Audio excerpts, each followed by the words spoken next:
Nah, ini yang harus kita buang. Jangan lupa, bagian dasar pot kita alasi dengan styrofoam.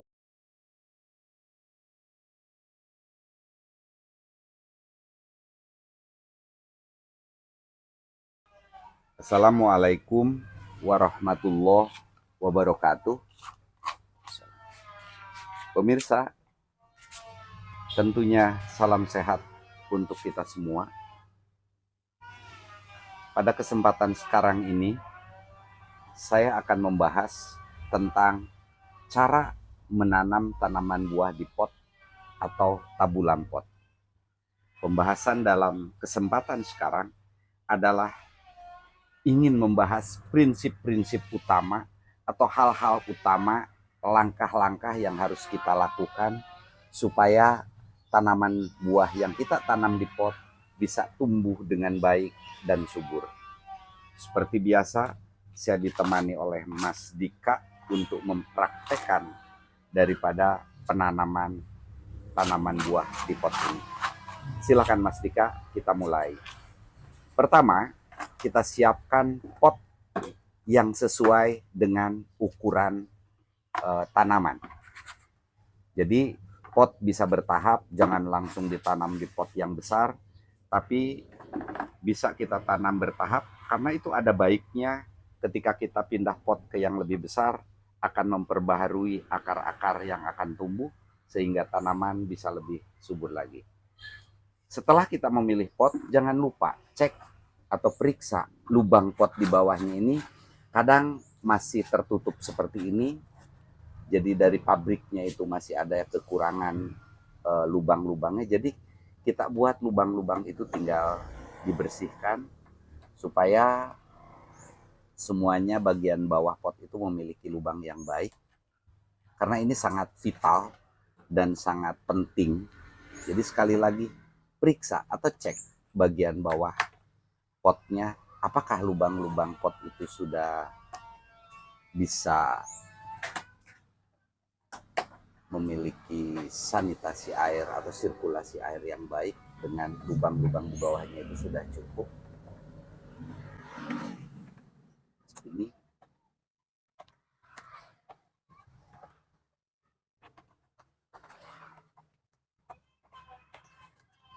cukup.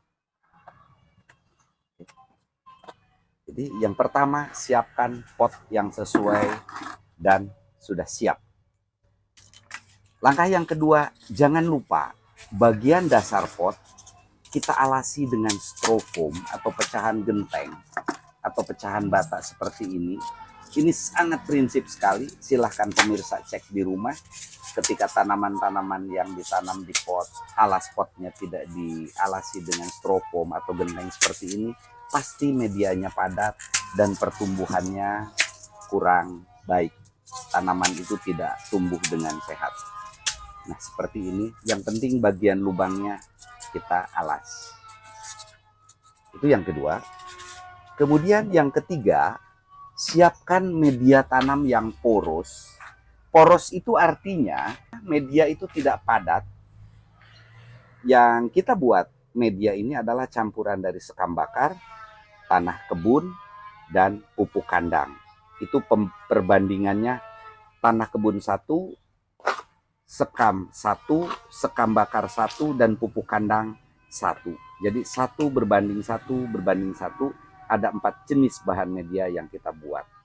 Jadi poros itu artinya tidak padat. Silahkan.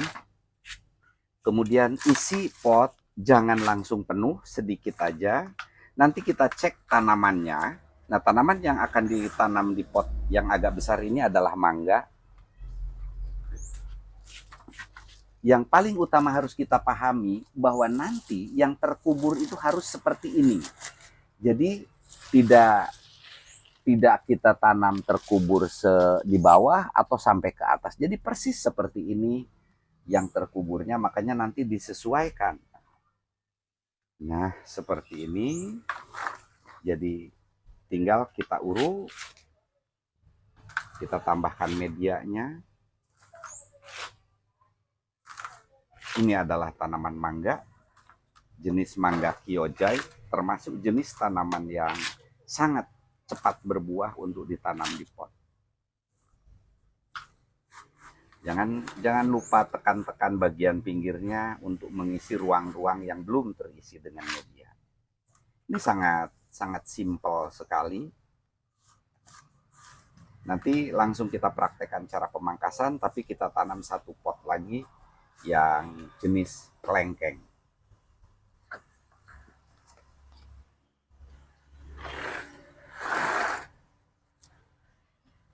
Ini jenis kelengkeng adalah jenis yang mudah juga untuk kita tanam di pot. Seperti biasa, potnya kita cek dulu bagian bawahnya. Kalau bolongannya belum sempurna ya kita sempurnakan. Sekali lagi, karena sirkulasi udara dan sirkulasi air itu sangat diperlukan untuk tumbuh kembangnya tanaman dengan baik. Jadi perhatikan lubang-lubang tanam ini. Sebenarnya sangat simpel, tinggal tahapan-tahapannya yang kita ikutin. Selanjutnya kita alasi lagi dengan strofoam seperti tadi. Ini untuk sekedar mengingatkan, karena ini sangat vital, ini sangat dibutuhkan ketika kita menanam apapun di pot. Lakukan seperti ini supaya tanaman bisa tumbuh dengan baik. Alasi lubang tanam, lubang pot bagian bawah tempat pembuangan air itu dengan strofoam atau pecahan genteng atau pecahan bata.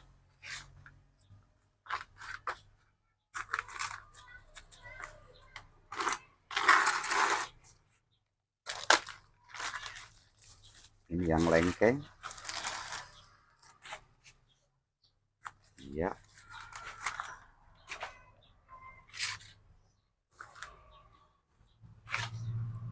Perkembangan tanaman sampai berbuah nanti kita akan update setelah tumbuh subur bagaimana cara membuahkannya.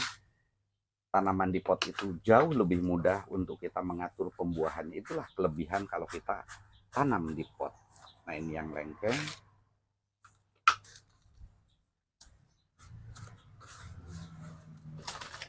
Baik. Nah, selanjutnya ini kita akan jelaskan bahwa yang pertama adalah ini tanaman mangga yang sangat tinggi. Tajuknya tidak bagus, sengaja kita pilih yang seperti ini. Kita ingin menjelaskan bahwa sekalian pada penanaman ini kita ingin membentuk tajuk pohon supaya tumbuh dengan bagus. Jadi silahkan dipraktekkan. Pertama, kita ambil ukuran yang ideal, kurang lebih seperti ini, kita potong di sini idealnya. Pertama, cara pemotongan itu di atas ruas. Sebentar, di atas ruas. Teknik pemotongannya harus nyerong, jangan rata. Kenapa? Supaya tetesan air hujan atau air siraman itu tidak mengendap di bekas potongan yang kita lakukan. Jadi silakan dipotong di atas ruas dan agak bawah dikit. Ya, seperti itu. Nah, cara pemotongannya miring seperti ini. Jadi tidak rata, sehingga nanti air tidak mengendap di bekas potongan itu. Jadinya pendek seperti itu, nanti akan tumbuh bagus. Ketika ini nanti keluar tunas, tumbuh tunas, kalau lebih dari 3, buang, sisakan 3. Sebisa mungkin ambil yang mengarah kepada 3 arah. Jadi nanti akan mempunyai tajuk atau bentuk pohon yang bagus. Syukur-syukur bisa rimbun seperti payung dengan rumusan kita ambil 3 tunas, nanti dari 3 tunas itu kita cabangkan 3 lagi, jadi akan membentuk seperti payung. Itu kalau kita lakukan pemangkasan sekaligus pembentukan tajuk. Hal penting lainnya yang harus kita waspadai adalah bahwa setiap bibit yang kita tanam itu adalah hasil okulasi. Nah, ini adalah okulasi, hasil tempelnya. Yang sering terjadi ketika yang tumbuh itu di batang bawah seperti ini. Jadi ini adalah jenis jeruk, tapi ini jeruk manis yang bagian atas. Sementara cabang yang ini tumbuh di batang bawah adalah batang bawahnya. Nah, ini yang harus kita buang. Jadi biasanya kita nanam jeruk, taunya yang tumbuh yang besar-besar durinya itu adalah tumbuh dari batang bawah, sehingga ini akan kalah. Jadi kita buang kalau ada tunas yang tumbuh di bagian bawah sesegera mungkin, supaya yang ini tidak kalah yang bagian atas dan akan tumbuh lebih cepat. Oke. Nah, berikutnya adalah ketika terjadi tumbuh tunas di bawah ini, untuk membentuk tajuk ini bisa kita buang. Ya, seperti itu kurang lebih. Ini salah satu contoh tunas yang tumbuh di batang bawah harus kita buang. Terakhir, jangan lupa pupuk NPK. Kita tabur dengan pupuk NPK supaya tanaman akan segera pulih dan sehat dan tumbuh dengan subur. Jangan banyak-banyak NPK-nya, seperti itu aja. Ya, cukup sedikit. Jadi lebih baik sering, tapi sedikit-sedikit daripada banyak, akan merusak tanaman. Jangan lupa setelah selesai penanaman, langsung kita lakukan penyiraman dan tempatkan dulu 1-2 hari di tempat teduh. Seperti itulah teknis penanaman di pot yang baik. Insya Allah hasilnya akan baik pula. Terima kasih. Mohon maaf apabila ada kekurangan. Assalamualaikum warahmatullahi wabarakatuh.